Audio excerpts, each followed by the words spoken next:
tuh matchingkan antara apa yang seharusnya terjadi dan apa yang ternyata terjadi gitu kan. Ya, semangat seperti Mas Heri. Oh iya, semangat gitu. Sebab dari sesuatu, dia hanya merupakan kata hubung.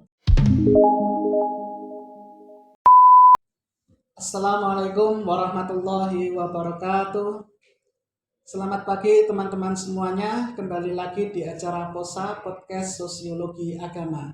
Pada kesempatan kali ini kita akan berbincang-bincang tentang kepenulisan dengan narasumber kita yang sangat luar biasa dan sudah hadir di tengah kita, yaitu Ibu Dr. Adib Sofia SSN. Langsung saja kita akan menanyakan tentang kepenulisan dengan beliau agar teman-teman sekalian juga mendapatkan bagaimana caranya menulis yang baik dan benar dan bagaimana menyusun bahasa, kemudian bagaimana menghindari plagiarisme dan lain sebagainya. Nanti kita akan tanyakan ke Bu Adib. Assalamualaikum Bu Adib. Waalaikumsalam warahmatullahi wabarakatuh. Bagaimana kabar Bu Adib? Baik Mas Heri, iya semangat seperti Mas Heri. Oh iya, semangat gitu. Iya, gimana? Sehat nih. Alhamdulillah sehat, iya. Begini Bu, terkait pagi ini kita akan bicara tentang kepenulisan. Iya, iya. Nah, ini juga menjadikan bekal bagi teman-teman mahasiswa-mahasiswa pada umumnya ya, khususnya sosiologi agama, agar mereka itu bisa Suka menulis. nulis. Ya. Suka nulis kayak Mas Heri. Iya. Ya. Saya juga menulis. Saya nggak sengaja loh waktu itu lagi browsing kok tulisannya Ferry gitu. Oh. Iya. Iya. Nanya aja sama Mas Heri. Iya. Saya juga menulis di beberapa blog ya. Iya. Nah terus ini Bu, bagaimana sih cara menulis yang baik dan benar itu? Cara menulis yang baik sama yang benar. Untuk yang pertama kali harus dipahami bahwa yang baik-baik belum tentu benar, Mas Heri. Oh iya. Iya, kadang-kadang kan misalnya kita menggunakan kata dikarenakan yang sering saya sampaikan ya.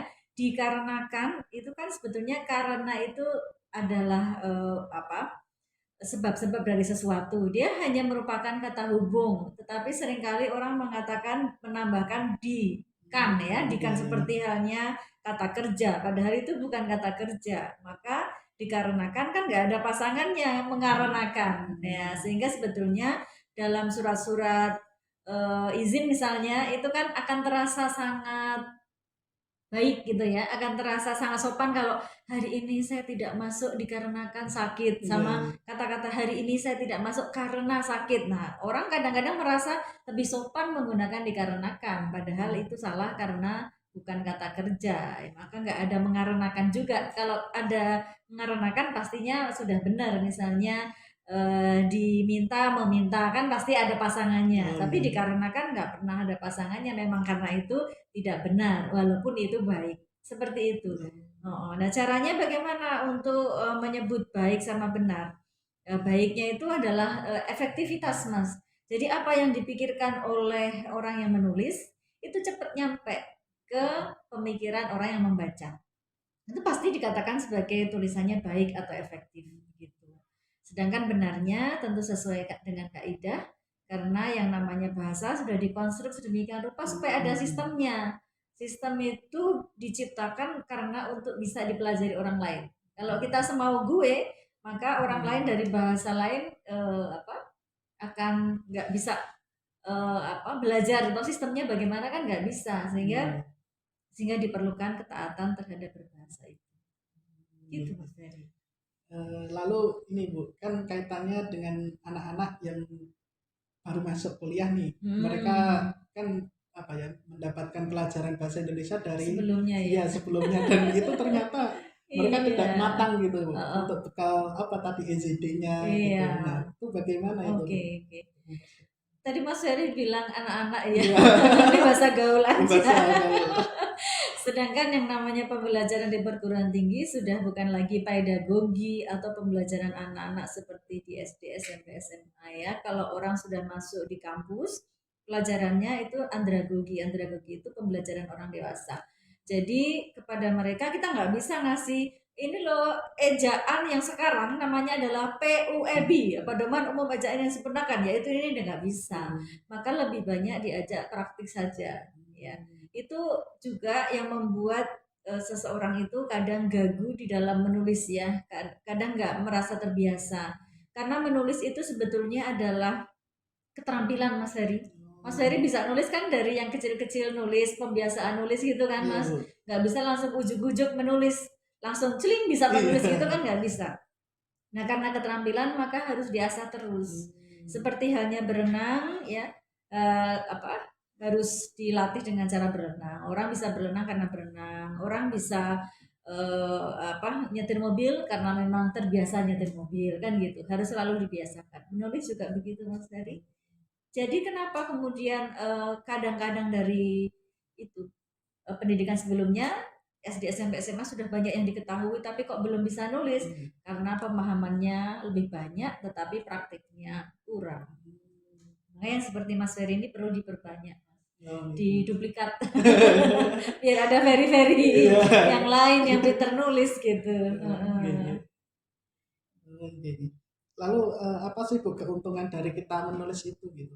Selain apa nanti dikenal orang gitu. Iya, itu yang pertama kali memang niatnya bukan untuk dikenal orang wow gitu ya, wow keren gitu sih ya. Tetapi bagaimana kita memberikan kontribusi untuk peradaban dunia gitu. Jadi kalau misalnya kan ada orang ya, banyak orang yang pinter sekali, tetapi tidak banyak orang yang tahu konstruksi pemikirannya itu kayak apa. Jadi hanya puzzle-puzzle dalam podcast misalnya ya, hanya puzzle-puzzle di dalam tayangan-tayangan atau ceramah-ceramahnya begitu. Tetapi konstruksi utuhnya orang ini tuh seperti apa itu ketahuannya lewat tulisan. Maka dari menulis itu memang salah satu fungsi tulisan itu adalah untuk mengkonstruksi pemikiran sehingga orang paham apa yang ada di pikiran kita. Sehingga kita bisa lebih berkontribusi untuk bangsa. Win suka mendunia. Aku jadi kesana ya. Oke. Itu Mas Heri ya. Kadang sayang loh orang pinter-pinter tapi nggak punya tulisan, nggak punya buku, sehingga orang tuh menerka dia tuh maunya sebetulnya apa, dia tuh apa yang dipikirkan tuh apa saja itu kan susah gitu. Tapi kalau kemudian dia punya buku, dia punya tulisan, oh pikirannya dia kayak gini ya kan bisa dikembangkan lagi sehingga ilmu tuh terakumulasi. Jadi kalau ada tulisan baru ilmu terakumulasi, ada lagi baru terakumulasi. Jadi ilmu tuh berkembang, nggak mandek, nggak stuck di situ aja. Gitu. Berarti bisa terdokumentasikan gitu ya. Iya, iya. Bagaimana ini apa para ulama-ulama dulu kan bukan mereka mengkaji ilmu-ilmu itu kemudian didokumentasikan dalam apa itu namanya naskah-naskah manuskrip gitu. Betul, saya nyebutnya adalah kekayaan intelektual. Jadi yang namanya perkembangan intelektual itu seperti apa, kita bisa tahu dari cara orang menulis. Kalau nggak punya tulisan, orangnya meninggal udah selesai. Tapi kalau apa punya tulisan, orangnya meninggal, ya kita berpikirnya ini masih amal jariah satu. Yang kedua, itu bisa terus diakumulasi ilmunya, dikembangkan terus sehingga itu peradaban menjadi bisa sesuai dengan zamannya terus. Kontribusinya nyata. Luar biasa ini ya. Iya, jadi teman-teman nih harus semangat menulis ya. Mencoba untuk menulis ya paling tidak memulainya terlebih dulu. Dari yang kecil-kecil dulu nggak apa-apa Mas Heri. Nanti lama-lama terbiasa. Lalu bagaimana sih Bu kalau caranya mendapatkan ide? Kadang ada ini teman-teman itu pada bingung gimana sih caranya nulis mendapatkan ide judul itu susah ya gitu. Itu bagaimana? Dapatkan ide atau judul susah ya. Nah, kalau di lingkungan perguruan tinggi kita sudah membiasakan ya, caranya itu matchingkan antara apa yang seharusnya terjadi dan apa yang ternyata terjadi gitu kan.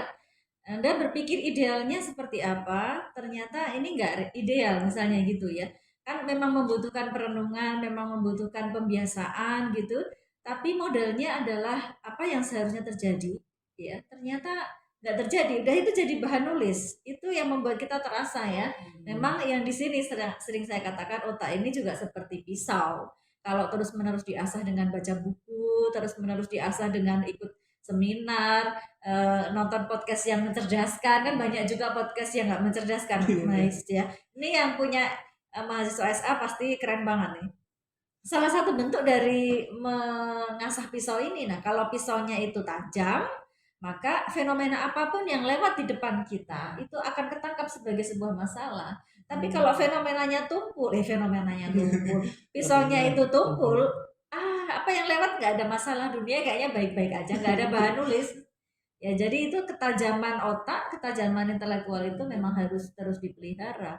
Di antaranya memikirkan apakah idealnya sesuatu dan apa yang ternyata terjadi. Misalnya ya, mahasiswa itu harusnya lancar uang kiriman ya kan, kok nggak lancar? Nah, itu kan masalah gitu.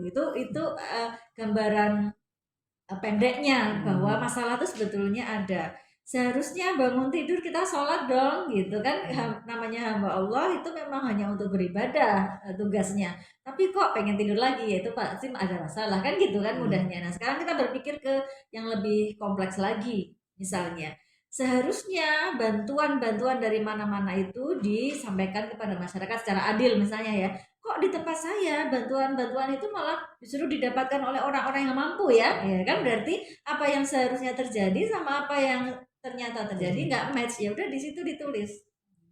Misalnya lagi pernikahan itu adalah sebuah hal yang perlu disiapkan secara biologis pasti, secara sosial pasti, kan nanti ada dampak-dampak sosial ya. Kemudian secara banyak hal gitulah ya. Nah, ternyata banyak sekali pernikahan-pernikahan dini yang tidak memikirkan kesiapan itu. Berarti pernikahan dini adalah masalah gitu.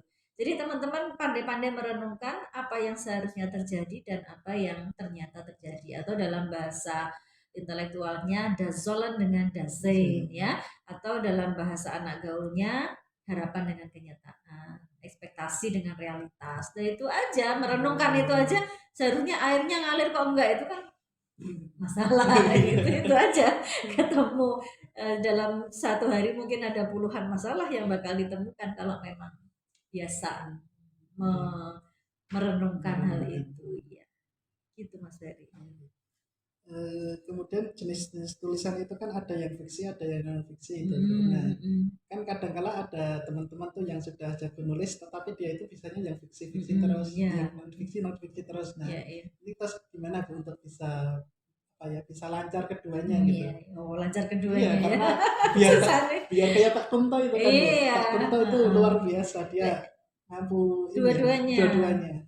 Pas ini tadi saya baru mengisi waktu nunggu teman-teman setting, saya chat Bu Kunto karena saya minta foto untuk cover cetak ulang dari buku saya tentang Pak Kunto. Nah itu Mas Ferry, Pak Kunto itu mempunyai pemikiran bahwa tentang masyarakat sosial ya, tentang ilmu pengetahuan itu kan di buku-buku yang argumentatif ya. Tapi untuk persoalan bahwa beliau punya punya pandangan monogami di dalam Islam, itu ada di dalam karya-karya fiksinya. Jadi yang namanya ide-ide itu tidak hanya disampaikan melalui karya-karya ilmiah, tapi beliau juga menyampaikannya di dalam 12 karya fiksinya, bahwa Islam itu sebetulnya mengajarkan monogami. Itu yang saya peroleh ya di Google Scholar saya, kan yang tertinggi juga tulisan Pak Kunto tentang itu tulisan saya tentang Pak Kunto itu. Makanya ini mau cetak ulang, kemarin juga sudah lobby penerbit untuk di OK cetak ulang. Saya tadi nyari cover Pak Kunto biar lebih jelas monogami dalam Islam ala Kunto Wijoyo itu. Nah jadi sebetulnya kalau memang ada concern untuk ke sana, untuk ke fiksi juga nggak apa-apa teman-teman. Cuman kewajiban sebagai mahasiswa kan harus bisa karya ilmiah gitu. Jadi yang ke fiksi kalau memang udah senang banget, jalan aja. Toh itu juga bisa membawa perubahan. Seperti penelitian saya Laskar Pelangi misalnya.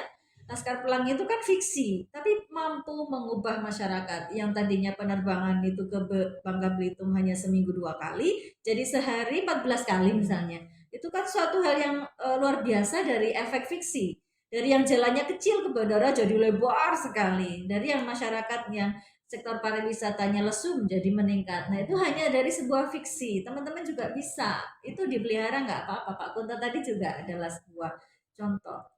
Tapi yang karya ilmiah wajib, karena masuk ke kampus berarti sudah masuk ke lingkungan intelektual.